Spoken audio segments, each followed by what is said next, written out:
Hello दोस्तों, banking pro channel में आपका स्वागत है। मैं आज आपको मेंस लेवल का इम्पोर्टेंट क्वेश्चन कराने जा रहा हूँ। ये थोड़ा एकदम हाई लेवल, एकदम एडवांस लेवल का है, तो आप पेशेंस के साथ शुरू से आखिरी तक बने रहिएगा और समझ ध्यान से समझिएगा, ठीक है। तो पहले आते हैं सबसे पहले क्वेश्चन पे। ठीक, पहला क्वेश्चन क्या है। दो ट्रेन के बीच की दूरी 150 किलोमीटर है और वे एक ही ट्रैक पर विपरीत दिशा में चल रही है। ट्रेन की गति, मतलब पहली ट्रेन की गति, यहाँ पहली लिखना, ठीक है। पहली ट्रेन की गति 65 किलोमीटर प्रति घंटा है और दूसरी ट्रेन की गति 55 किलोमीटर प्रति घंटा है। एक पक्षी तेज ट्रेन के साथ 60 किलोमीटर प्रति घंटा की गति से उड़ना शुरू कर देता है। जब यह धीमी गति के पास पहुंचता है तो यह घूमता है, मतलब फिर मुड़ जाता है, ठीक है, और उसी गति से विपरीत दिशा में उड़ता है। और जब यह तेज ट्रेन के पास पहुंचता है तो ये फिर से एक बार घूमता है और इसी तरह क्या है, वो आगे बढ़ता है, ठीक है। तो जब दो ट्रेन आपस में टकराती हैं तो पक्षी द्वारा तय की गई दूरी ज्ञात कीजिए, ठीक है। पक्षी द्वारा तय की गई दूरी ज्ञात करना है। तो हम लोग क्या, जो पक्षी है, ठीक है, तो उसका हमको क्या है, डिस्टेंस निकालना है, ठीक है। ये क्वेश्चन में पूछा है, तो आइए इसको सॉल्व करते हैं, ठीक है। ये जो बीच में दिया है, ठीक है, ये थोड़ा सा घुमाने के लिए दिया गया है, ठीक है। मैं इसको बताऊंगा। पहले हम लोग देख लेते हैं कि दो ट्रेन के बीच की दूरी 150, मतलब कि ये ट्रेन का ट्रैक है, एक ही ट्रैक में है दोनों। यहाँ लिखा है एक ही ट्रैक में, ठीक है, एक ही ट्रैक में दोनों। मान लो कि पहली ट्रेन ए है और दूसरी ट्रेन बी है, ठीक है। अगर विपरीत दिशा में चल रही है, मतलब ट्रेन इधर ए इधर जा रही है तो बी इधर जाएगी, क्योंकि जो क्या बोलते हैं, विपरीत दिशा में चल रही है, उनका डायरेक्शन अलग अलग है, ठीक है। अब क्या बोला है, पहली ट्रेन की गति 65 किलोमीटर प्रति घंटा है, ठीक है। तो ए को मान लेते हैं 65 किलोमीटर पर आवर, ठीक है। और दूसरी ट्रेन की गति कितना बोला है, 55 किलोमीटर पर आवर, ठीक है। ये क्या है, बी की स्पीड है, ये ए की स्पीड है। ये दोनों एक दूसरे को चल रहे हैं और इसका डिस्टेंस कितना दिया, 150 किलोमीटर दिया है ना, 150 किलोमीटर इसका डिस्टेंस दिया है। क्वेश्चन में क्या बोला है कि अब कि जो बर्ड है, ठीक है, वो क्या है, 60 किलोमीटर पर आवर है, उसका स्पीड क्या है, 60 किलोमीटर पर आवर है। और ये स्टार्ट कहाँ से करती है, तेज गति वाली ट्रेन से। तो तेज गति वाली ट्रेन क्या है, 65 है, ठीक है। इसकी स्पीड ज़्यादा है ना, ए की स्पीड ज़्यादा है, 65 है। तो यहाँ से, जहाँ से 65, ठीक है, ट्रेन ए जहाँ से चालू करती है चलना, वहीं से क्या है, बर्ड भी वहीं से उड़ना चालू करती है। मतलब पॉइंट यहाँ से क्या है, बर्ड उड़ना चालू करेगी, ठीक है। अब सीधा क्या है, ये डायरेक्ट बीच का ना क्या होता है, ऐसे घुमाने के लिए दिया है कि ये वहाँ पहुँचेगा, यहाँ जाएगा, वहाँ जाएगा, ठीक है।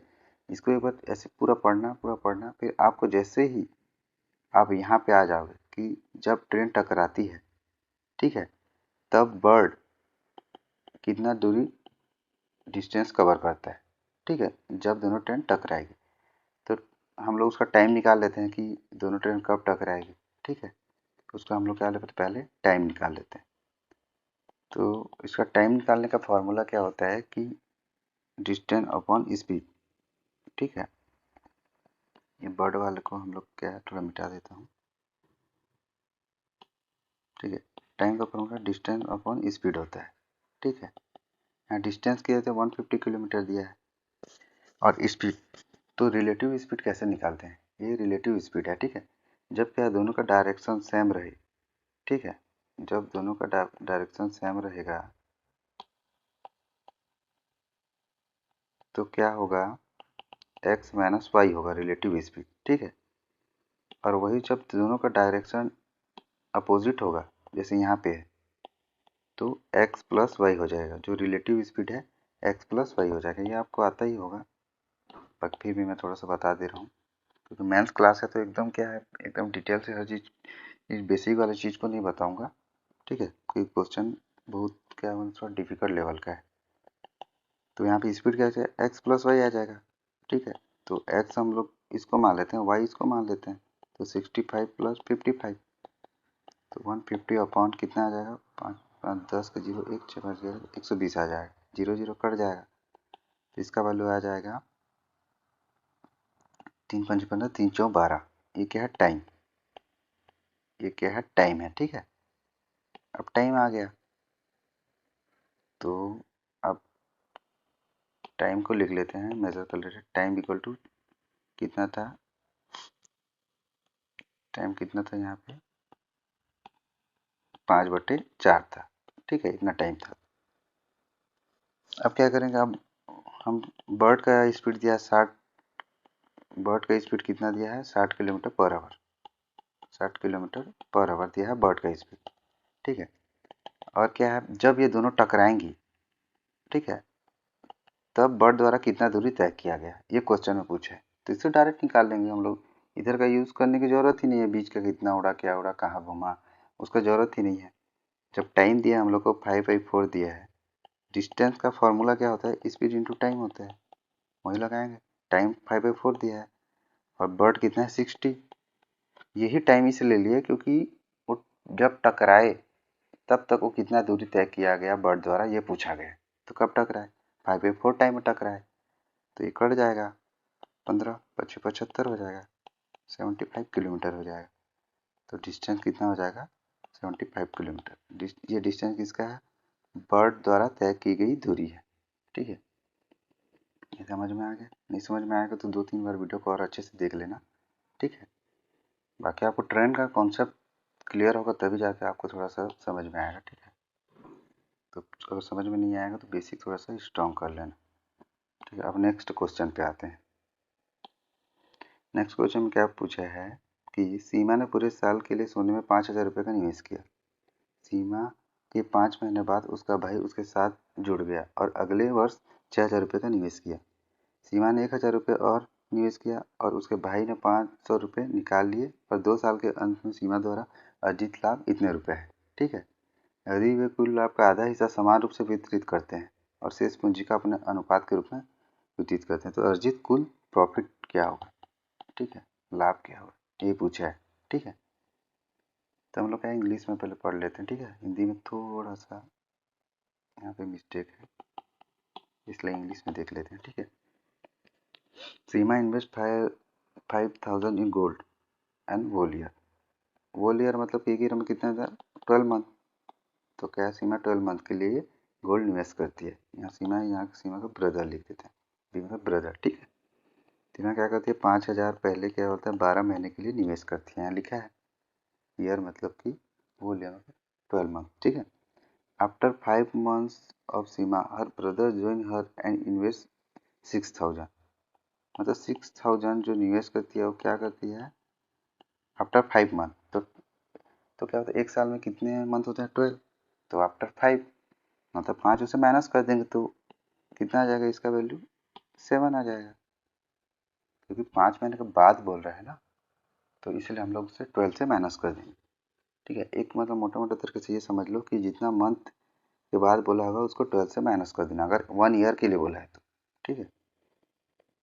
अब देख लेते हैं। नेक्स्ट ईयर सीमा इन्वेस्ट 1,000 मोर, मतलब अगले साल फिर क्या करती है, ये पहले साल का है, अगले साल 1,000 और निवेश करती है, तो 5,000 प्लस 1,000 कितना हो जाएगा 6,000 हो जाएगा, 6,000। एंड हर ब्रदर विदड्रॉ 500, मतलब कि 500 क्या है उसका भाई निकाल लेते हैं, तो 6,000 में 500 निकालेंगे तो कितना बचेगा 5,500 बचेगा, ठीक है। अब ये कितना कर लिए, and end of 2 years profit earn by Seema, मतलब 2 साल में, ये मिला के 2 साल में, ठीक है। सीमा कितना प्रॉफिट अर्न करती है 4200 रुपये, ठीक है। तो इसको क्या बोलते हैं, जितना कटेगा हम पहले उसको क्या करते हैं काट लेते हैं, ठीक है। हम लोग क्या करेंगे पहले जितना कटेगा उतना काट लेंगे, तो क्या पहले सबसे पहले तो 0 0 काट लेंगे, ठीक है, 0 0 काट लेंगे। अब 12 से काट लेंगे तो 12 पंचे 60 हो जाएगा, ठीक है, डायरेक्ट काट लेना। और ये तभी, ठीक है, ये तभी कटेगा जब दोनों मतलब चारों में जो भी इक्वल रहेगा वही कटेगा, ठीक है। चारों में जो भी सेम रहेगा वही कटेगा, जिसका मतलब मल्टीप्लाई सेम से हो, ठीक है। जिसका चारों में से जिस जिस नंबर का मल्टीप्लाई चारों में से हो वही कटेगा, ठीक है। तो ये क्या होगा 50 आ गया प्लस 60 आ गया, ठीक है। और ये कितना 5 7 35 प्लस 55, तो 50 प्लस 60 कितना होगा 110 हो जाएगा, 5 5 10 1 1 90 हो जाएगा, 0 0 कट जाएगा, तो 11:9 इसका आ जाएगा प्रॉफिट। ये प्रॉफिट है किसका, सीमा और उसके ब्रदर का, ठीक है। ये सीमा का प्रॉफिट है, ये ब्रदर का प्रॉफिट है, ठीक है। अब आगे क्या पूछा उसको देख लेते हैं।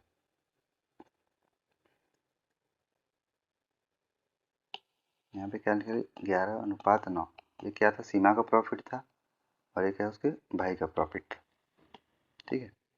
अब आगे क्या पूछा है कि सीमा का 2 साल में टोटल प्रॉफिट, ठीक है। सीमा का 2 साल में टोटल प्रॉफिट कितना है, 4200 रुपये है, ठीक है। लेकिन उसके आगे क्या बोला है कि find the total profit under the distribution, मतलब कि वो लोग क्या कर रहे हैं, टोटल प्रॉफिट का वो लोग क्या है, पहले हाफ को, ठीक है। टोटल प्रॉफिट का, ये टोटल प्रॉफिट है, टोटल प्रॉफिट का पहले हाफ को क्या है, इक्वली दोनों में डिवाइड कर ले रहे हैं पहले, ठीक है।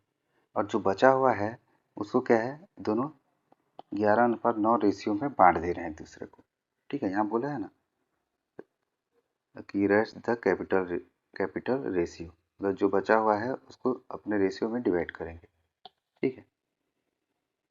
तो फिर इसके हिसाब से हम देख लेते हैं कि पहले क्या है, टोटल जो प्रॉफिट है हम लोग क्या करेंगे, 11 + 9 मान लेंगे इक्वल टू 20 मान लेंगे, ठीक है। इसको x मान लेते हैं, तो ये क्या आ जाएगा, 20x हो जाएगा, ठीक है। तो टोटल प्रॉफिट क्या हो जाएगा, 20x, ठीक है। अब इस 20x में क्या बोला है कि टोटल प्रॉफिट में से जो हाफ है, तो 20x का हाफ कितना होगा, 10x होगा। तो 10x को क्या करेंगे, वो इक्वली दोनों में डिवाइड कर लेंगे, तो 5x और 5x इक्वली डिवाइड कर देंगे, ठीक है। जब हम 20 में 10x निकाल लेंगे तो हमारे पास कितना बचेगा, 10x और बचेगा। पहले यहाँ लिख लेता हूँ, सीमा ब्रदर है, ठीक है। पहले क्या करेंगे, 5x दोनों में इक्वली डिवाइड कर देंगे, ठीक है। टोटल में से टोटल 20x है, उसका हाफ 10x है, और 10x को क्या है, इक्वली डिवाइड करना है, तो 5x हो जाएगा। अब जो बचा हुआ 10x है, ठीक है, जो बचा हुआ 10x है उसको क्या है, 11:9, ठीक है। 11:9 में इसको डिवाइड करना है, तो 11:9 कितना, 20, 20 जो है 10x के बराबर है, तो एक कितने के बराबर होगा, x/2 के बराबर होगा, ठीक है। x/2 के बराबर होगा। अब क्या करेंगे, इसको क्या करेंगे हम लोग, इसको इससे मल्टीप्लाई कर देंगे, ठीक है। इसको इससे मल्टीप्लाई कर देंगे, तो यहाँ वैल्यू क्या आ जाएगा, इसको मिटा लेता हूँ, यहाँ वैल्यू क्या आ जाएगा, 11x/2, और यहाँ 9x/2 आ जाएगा, ठीक है। अब हमको क्या पूछा है कि सबसे पूछा नहीं, सबसे पहले ये क्या दिया है, तो सीमा का टोटल प्रॉफिट कितना है, 4200 है, और यहाँ पे क्या हुआ, ये इसका हाफ इक्वली डिवाइड हो गया और ये रेशियो में डिवाइड हो गया, तो इन दोनों को प्लस कर देंगे तब इसके बराबर हो जाएगा, टोटल प्रॉफिट के बराबर हो जाएगा, फिर एक्स का वैल्यू आ जाएगा, तो निकाल देते हैं, इसको दोनों को प्लस कर देते हैं, तो इसको काट देते हैं, 2 पंचे 10, 2 पंचे 10, तो 10.5x का वैल्यू कितना हो जाएगा, 4200 हो जाएगा, ठीक है। ये दोनों को प्लस करेंगे तब तो ओवरऑल मतलब सीमा का प्रॉफिट निकलेगा, और सीमा का ओवरऑल प्रॉफिट दिया है तो ये इसके बराबर हो जाएगा, तो एक्स का वैल्यू कितना हो जाएगा, 4200/105, ठीक है। 4200/105 हो जाएगा, और इसको काट देते हैं, 15 दूनी 30, 15 8 120, 15 7 105, 7 4 28 40, ठीक है। तो यहाँ पे क्या है, इसको नीचे किए तो क्या किए, ये पॉइंट में है, तो यहाँ यहाँ क्या मल्टीप्लाई 10 हो जाएगा, क्योंकि पॉइंट में है तो 10 ऊपर चले जाएगा, तो मल्टीप्लाई 10 हो जाएगा, तो x का वैल्यू कितना आ जाएगा, 400 आ जाएगा, ठीक है। अब फिर क्या बोला है, x का वैल्यू जब 400 आ गया तो ये क्वेश्चन में क्या पूछा है, find the total profit earn, ठीक है। तो टोटल प्रॉफिट अर्न कितना, 20x था, तो 20 × 400, तो कितना आ जाएगा, 8000, तो 8000 क्या है इसका आंसर है, ठीक है। इजी है, बस थोड़ा सा हमको क्या है, अब देखो मैथ्स में क्या है, थोड़ा कैलकुलेटिव रहता है, ठीक है। इसको क्या शॉर्ट ट्रिक नहीं रहता है इसका कोई, कि ये एकदम से शॉर्ट ट्रिक में बना लोगे, ठीक है। क्योंकि प्री में रहता है शॉर्ट ट्रिक में हम लोग बना सकते हैं, लेकिन मैथ्स में क्या होता है, हम लोग शॉर्ट ट्रिक में नहीं बना सकते, ठीक है। कॉन्सेप्ट स्ट्रांग होना चाहिए। चलो आप नेक्स्ट क्वेश्चन देखते हैं। यदि कैलकुलेटर का लागत मूल्य, ये प्रॉफिट एंड लॉस से है, ठीक है। यदि कैलकुलेटर का लागत मूल्य x प्लस 120 रुपये है और घड़ी का क्या है, सेलिंग प्राइस दिया है, विक्रय मूल्य 5x रुपये है। घड़ी को 25% लाभ पर बेचा गया है। कैलकुलेटर को उसके लागत मूल्य से 25% अधिक अंकित किया गया है और कुछ छूट देने के बाद 500 रुपये में बेचा गया है।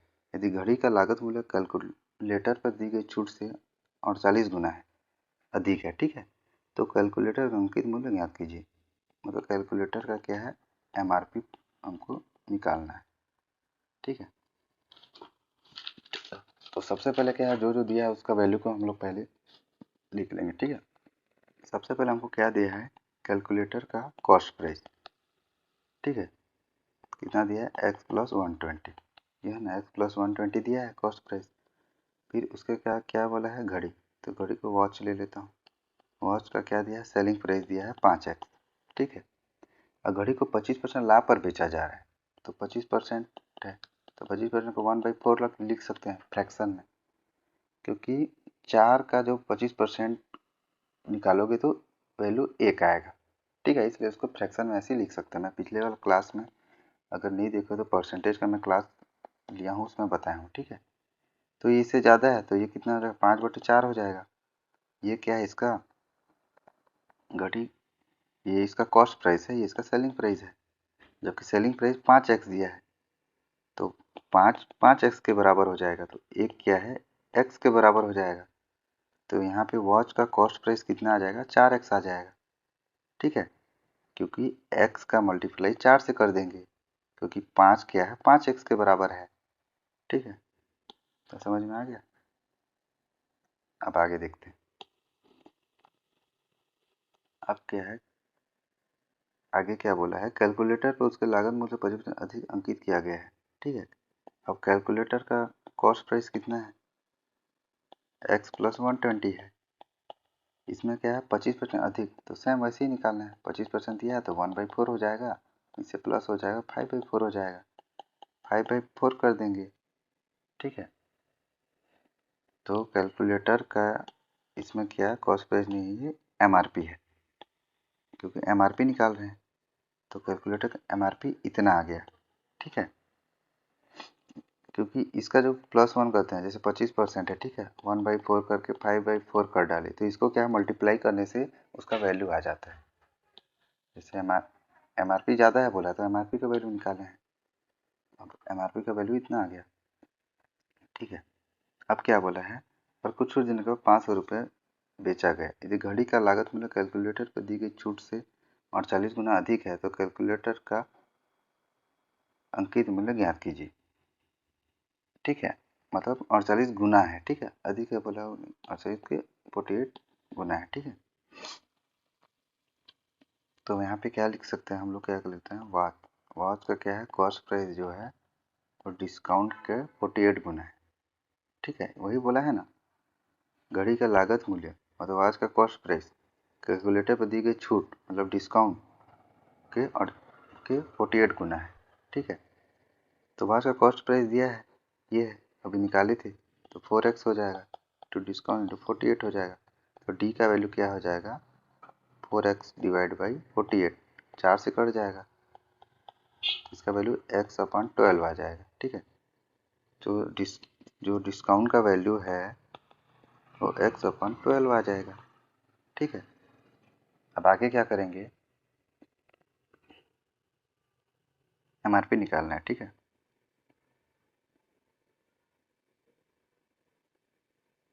अब आगे क्या करेंगे कि यहाँ पे देखते हैं कि कुल छूट देने का 500 रुपये में बेचा गया, ठीक है। उसको कुल छूट देने के बाद उसको क्या किया गया, 500 रुपये में बेचा गया, ठीक है। इसमें कुल छूट दिया गया कैलकुलेटर के MRP में। कैलकुलेटर का MRP कितना दिया है, ये दिया है x प्लस 120 इंटू 5/4 है, इसमें क्या है, डिस्काउंट दे रहे हैं, तब जाके हमको 500 रुपये मिल रहा है, ठीक है। अब डिस्काउंट निकाले थे अभी, तो डिस्काउंट का वैल्यू यहाँ पुट कर देंगे, तो ये आ जाएगा x प्लस 120 5/4 माइनस डिस्काउंट का वैल्यू x/12 आ जाएगा इक्वल टू 500, ठीक है। अब क्या करेंगे, 4 तिया, ठीक है, इसका क्या एलसीएम ले लेंगे तो 12 आ जाएगा। तो 4 तिया 12, 3 पंचे 15, तो 15x प्लस 120 इंटू 15, ठीक है, माइनस एक्स इक्वल टू कितना आ जाएगा। यहाँ एलसीएम क्या आएगा, 12 आया, तो 12 को इधर कर देंगे तो 500 इंटू 12 आ गया, ठीक है। इसे एक माइनस करेंगे तो 14x आ जाएगा, ठीक है, 14x आ जाएगा, ठीक है। अब क्या करेंगे, 500 इंटू 12 माइनस 120 इंटू 50, इसका 12 पंचे 60, तो ये 6000 आ जाएगा, माइनस फिर कितना करेंगे, ये 15 दूनी 30, 03, 15 1800 इसका वैल्यू आ जाएगा, ठीक है। तो थोड़ा सा मिटा लेते हैं, जगह कम पड़ जा रहा है।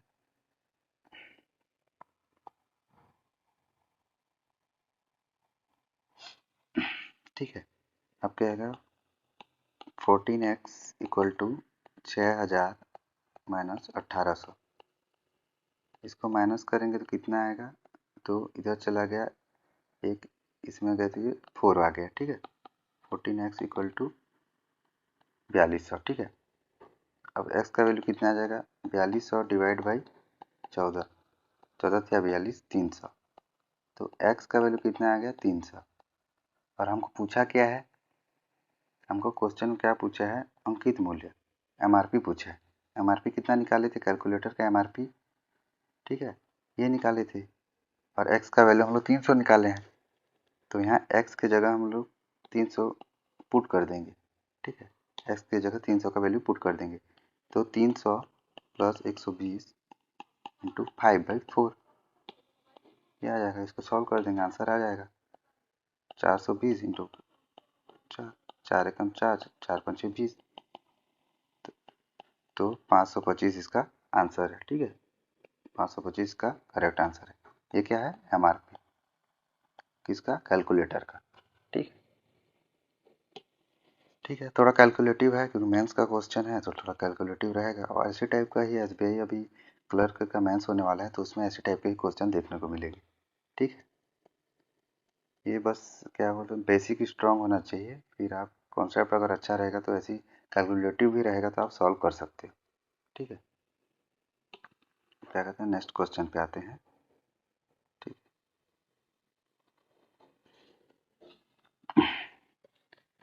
ए और बी ने कुछ राशि का अनुपात इतने 2:1 के साथ एक व्यवसाय शुरू किया। कुछ महीने के बाद उन्होंने अपना हिस्सा दोगुना कर दिया और 2 महीने के बाद बी ने व्यवसाय छोड़ दिया और सी 10,000 की राशि के साथ व्यवसाय में शामिल हो गया।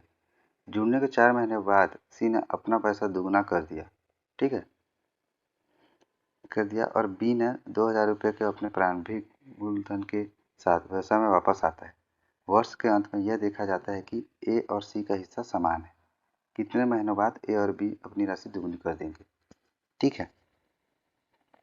तो यहाँ पे क्या करेंगे, पहले हम लोग क्वेश्चन को देख लेते हैं कि निकालना क्या है। ए बी अपनी राशि को कितने महीने बाद दोगुनी करेंगे, ये हमको निकालना है, ठीक है। थोड़ा आप ध्यान से समझिएगा, ये क्वेश्चन थोड़ा लंबा है, ठीक है। बाकी इजी मेथड से आपसे बताऊंगा। पहले क्या देख लेते हैं, ए और B started a business with some amount of 2:1 में, ए और बी, ठीक है, कितने हैं, 2:1 में है, ठीक है। तो इसमें क्या है, पहले क्वेश्चन में देख लेते हैं, कहते हैं after some month of double their share of after 2 months, ठीक है, कुछ महीने के बाद उनका शेयर क्या है, डबल हो गया, ठीक है। एंड उसके बाद और 2 मंथ के बाद बी क्या है, चला गया छोड़ के, ठीक है। पहले क्या है, एक्स महीने के बाद मान लो, उसको एक्स मान लेंगे हम लोग, ठीक है। जैसे क्या बोला है, कुछ महीनों के बाद बोला है, तो कुछ महीने को हम लोग क्या है, एक्स मान लेते हैं। तो एक्स महीने के बाद क्या है, वो डबल हो जाएगा, और डबल होने के बाद और 2 महीने के बाद बी चले जाता है, और सी क्या होता है, ज्वाइन हो जाता है, मतलब सी उसमें ऐड हो जाता है, ठीक है, सी इसमें ऐड हो जाता है, बिजनेस विद अमाउंट ऑफ 10,000 के साथ ऐड हो जाएगा। After 4 month of joining C double, मतलब और 4 महीने के बाद क्या है, सी अपने राशि का क्या है, डबल हो जाएगा, ठीक है। आप सी का जो मनी है, जो पैसा है, ठीक है, वो डबल हो जाएगा, जितना जो इन्वेस्ट किया है 4 मंथ के बाद डबल हो जाएगा। जैसे 10,000 किया है तो 40,000 हो जाएगा, ठीक है। एंड बी, ठीक है, डबल मतलब 10,000 दिया है तो 20,000 हो जाएगा, सॉरी डबल बोला है, 4 गुना ले रहा था ना, ठीक है। उसके बाद क्या, C double his money and B becomes to the business, मतलब बी बिजनेस में फिर आ गया। हिज इनिशियल प्राइस, अब दो, मतलब कि स्टार्टिंग में बी का जो क्या बोलते हैं इन्वेस्टमेंट था वो 2,000 था, यहाँ दे दिया। तो इसमें जब एक का वैल्यू 2,000 है तो दो का वैल्यू कितना हो जाएगा, 4,000 हो जाएगा, ठीक है। इसको रख लेंगे अब, ठीक है। यहाँ से पता चल गया ना हम लोग को, क्वेश्चन पढ़े तो पता चल गया, बी का वैल्यू तो दिया है, सी का लेते हैं, ठीक है। ये कितना दिया है, 4,000 और ये 2,000, ठीक है। और ये कितना निवेश कर रहा है, 10,000 कर रहा है, ठीक है। ये मान लो एक्स महीने के बाद इसका क्या होता है, डबल होता है, ठीक है। ये क्या है, एक्स महीने के बाद डबल होता है, ठीक है। तो फिर एक्स महीने के बाद क्या होगा, ये डबल होगा, ठीक है। तो एक्स महीने के बाद डबल होगा तो क्या होगा, 4 दूनी 8, 8,000 हो जाएगा ये, ठीक है। एक्स महीने के बाद डबल होता है, 8,000 हो जा रहा है। और जब एक्स महीने के बाद राशि इसका डबल हो रहा है, ठीक है, तो बाकी जो डबल हुआ राशि है वो कितने महीने के लिए मतलब कि इन्वेस्ट होगा, 12 महीने, एक्स महीने के लिए इन्वेस्ट होगा, क्योंकि एक साल के लिए कर रहा है, ठीक है। वर्ष के अंत में बोला है, एक साल में कितने 12 मंथ होते हैं। तो ऑलरेडी जब क्या है, एक्स एक्स मंथ में वो राशि को दुगुना कर डाला, ठीक है। एक्स को मान लिया हम लोग, एक्स मंथ के बाद हमने राशि को दुगुना कर डाला, ठीक है। तो जो दुगना हुआ राशि है वो बचा हुआ और मंथ में इन्वेस्ट होगा, तो 12 माइनस एक्स कर देंगे। वहाँ जैसे अगर ऐसा क्वेश्चन में दिया रहता, अगर मान लेते हैं कि एक्स का वैल्यू 5 दिया रहता, मान लो 5 साल के लिए उसने निवेश किया और 5 साल के बाद उसका राशि डबल हो गया, तो यहाँ पे क्या है, 12 माइनस 5, तो बचा हुआ राशि 7 महीने के लिए इन्वेस्ट होगा, ठीक है। समझ गया, ये एग्जाम्पल दिया, ठीक है। यहाँ पे वैल्यू नहीं दिया एक्स का, ठीक है, एक्स हम लोग माने हैं, ठीक है। इतना हो गया। अब क्या करेंगे हम लोग, क्या है देखो, पूरे क्वेश्चन में क्या है, हमको ए और सी का हिस्सा समान है बोला है, ठीक है। ए और जो हम लोग क्या है प्रॉफिट मिलेगा, जो भी इन्वेस्ट करेंगे उसके बाद जो भी हमको प्रॉफिट जो भी मिलेगा वो ए सी के बराबर है। तो बी को हमको अब ज़रूरत नहीं है, बी का ज़रूरत तभी पड़ा हमको जब हम लोग क्या है इनिशियल निकालना था, ठीक है। इनिशियल प्रिंसिपल बी का वैल्यू 2,000 दिया था, तो इससे हम लोग क्या है 4,000 निकाल लिए, ठीक है। यहाँ तक बस, ये बाकी जो अंदर का क्वेश्चन बी का जो वैल्यू वगैरह दिया है, ये सब दिया है ना बी का वैल्यू वगैरह, कि बी ने व्यवसाय छोड़ दिया, ये कर दिया, वो ऐसे ही घुमाने के लिए दिया है, ठीक है। लेकिन 2 महीने के बाद वाला हम लोग जरूर देखेंगे। अब सी का निकाल लेते हैं, ठीक है। ठीक है, कुछ महीने के बाद उन्होंने अपना हिस्सा दुगुना कर दिया और 2 महीने के बाद बी ने व्यवसाय छोड़ दिया, मतलब और 2 महीने बाद बी छोड़ा है, एक्स मानने के बाद और 2 महीने के बाद बी छोड़ा है, छोड़ दिया। और सी तब जुड़ा है, कब जुड़ा है, जब एक्स मंथ भी चला गया और 2 मंथ भी चला गया, तब जाके सी जुड़ा। और सी क्या किया, 10,000 का निवेश किया, ठीक है, 10,000 राशि के साथ जुड़ गया, ठीक है।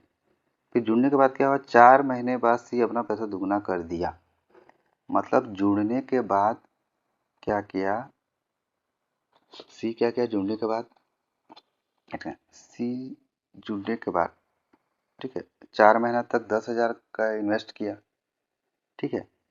4,000 10% इन्वेस्ट किया और अपना राशि को क्या है 20,000 कर लिया, दुगना कर लिया। तो बचा हुआ कितना इन्वेस्ट करेगा, क्यों, देखो पहले तो 4 महीने के लिए उसने क्या किया, 10,000 का 4 महीने तक क्या बोलते हैं इन्वेस्ट किया, तो उसका दुगना हो गया, 20,000 हो गया। लेकिन बचा क्या, टोटल क्या 12 मंथ होते हैं, ठीक है। उसमें क्या किया, इतना इतना महीने बाद वो जुड़ा हुआ है, ठीक है, 12 में। तो पहले क्या करेंगे, 12, ठीक है, 12 माइनस एक्स प्लस 2 माइनस 4 कर लेंगे। हम माइनस 4 क्यों करेंगे, क्योंकि 4 ऑलरेडी 4 मंथ वह इन्वेस्ट कर चुका है ऑलरेडी, मतलब जितना ये सी पहले जितना इन्वेस्ट कर चुका है, हम मतलब जितना टाइम के बाद आया है और जितना इन्वेस्ट कर चुका है, ये कितना एक्स प्लस 2 टाइम के बाद आया है और इन्वेस्ट कितना किया, 4 किया है। तो इन तीनों को हम लोग क्या करेंगे, 12 से माइनस कर देंगे, ठीक है। मतलब जितना टाइम बाद वो आया है और जितना इन्वेस्ट किया है, जितना मंथ के बाद, ठीक है, आया है और जितना मंथ वो इन्वेस्ट किया है उस मंथ को 12 मंथ से माइनस कर देंगे। तो फिर क्या है, वो बचा हुआ इन्वेस्ट करेगा, ठीक है। तभी तो ये बचा हुआ जो 20,000 कितने मंथ के लिए इन्वेस्ट करेगा, 12 माइनस एक्स माइनस 2 माइनस 4, ठीक है। इसको मिटा देता हूँ, थोड़ा अच्छे से लिख लेते हैं, ठीक है। तो ये क्या होगा, 20,000 into 12 minus x minus 2 minus 4, ठीक है।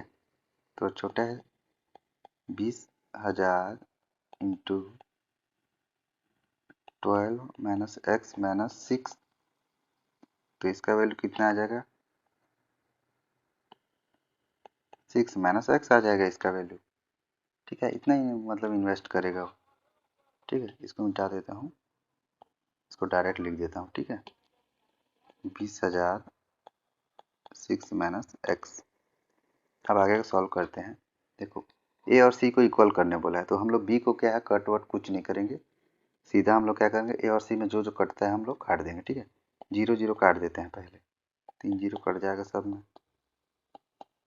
ठीक है, ठीक है। 4 कट जाएगा, 4 पंचे 20, 4 दूनी 8, 4 दूनी 4 एकम 4, तो यहाँ पे क्या आ जाएगा, एक्स प्लस 12 दूनी 24 माइनस 2x, ये किसके बराबर है, 10 प्लस 6 पंचे 30 माइनस 5x के बराबर, ठीक है।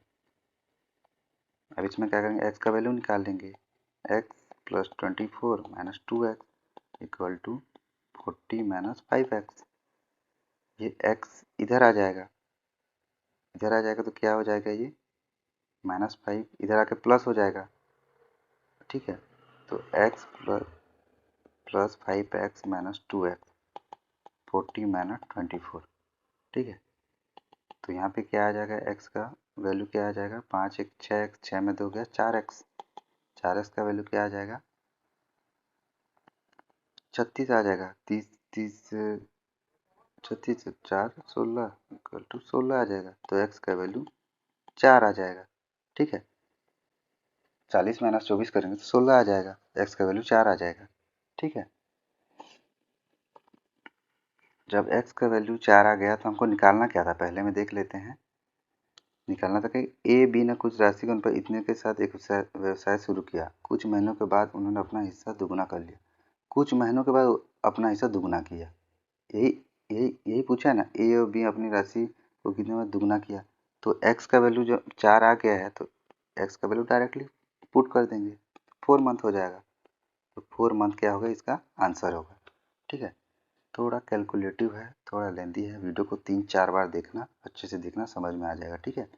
और जिसका बेसिक कमज़ोर है उसको थोड़ा उतना समझ में नहीं आया होगा, लेकिन आज मैं मेंस लेवल का कराया हूँ, इसलिए मैं ये लेकर चल रहा हूँ कि आपको थोड़ा बहुत बेसिक आता है, ठीक है। अब नेक्स्ट क्लास में और इससे भी क्या बोलते हैं, कैलकुलेटिव वाला मैं क्या बोलते हैं क्वेश्चन लेके आऊँगा, ठीक है। धन्यवाद, लाइक एंड सब्सक्राइब कर दें।